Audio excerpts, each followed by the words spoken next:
BNP এখন তাদের দলের থেকে নিরাপত্তা পাওয়ার জন্য জামাত ইসলামী যোগ দিচ্ছে, কারণ নিজেরা মারামারি করে 5ই আগস্টের পর 200 জনকে হত্যা করেছে।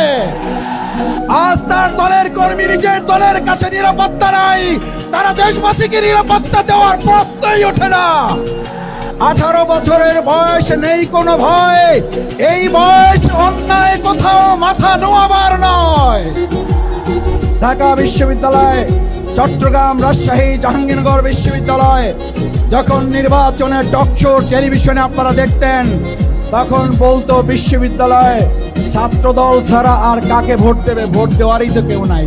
ওনাদের বক্তব্যে যেখানে নাইয়ের উপরে আল্লাহ তাআলা তাদেরকে নাই করে আমাদেরকে ভূমিধস বিজয় দিয়েছেন। আর এই চাঁপাইনবাবগঞ্জে তারা বলেছেন মুখের কথায় 5 থেকে 6% আছে, তাহলে চাঁপাইনবাবগঞ্জে কেমন বিজয় হবে?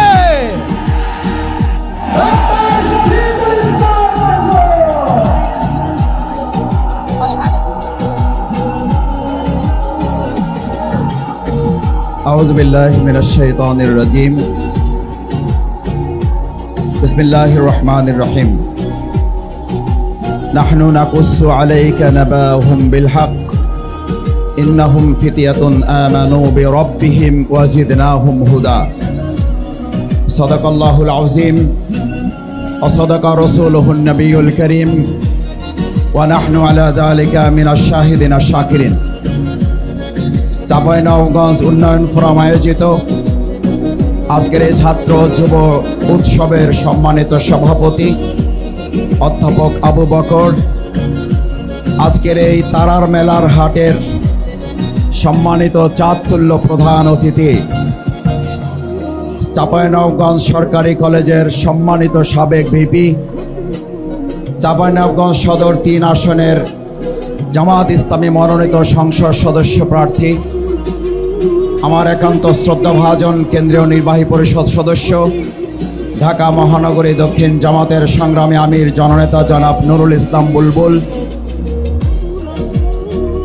রাজশাহী মহানগরীর সংগ্রামী আমির, চাঁপাইনবাবগঞ্জ 1 আসনের সম্মানিত সংসদ সদস্য প্রার্থী জননেতা জনাব ডক্টর কেরামত আলী, চাঁপাইনবাবগঞ্জ 2 আসনের সম্মানিত সংসদ সদস্য প্রার্থী জনাব ডক্টর মিজানুর রহমান, জেলার সম্মানিত আমির, আমার অত্যন্ত শ্রদ্ধাভাজন গিফারি ভাই সহ বাংলাদেশ ইসলামী ছাত্র শিবিরের সংগ্রামী কেন্দ্রীয় সভাপতি জনাব জাহিদুল ইসলাম,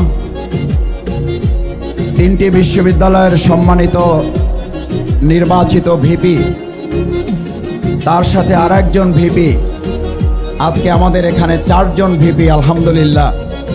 3 জন নতুন ভিপির প্রতিকৃত ভিপির নাম হচ্ছে নুরুল ইসলাম বুলবুল।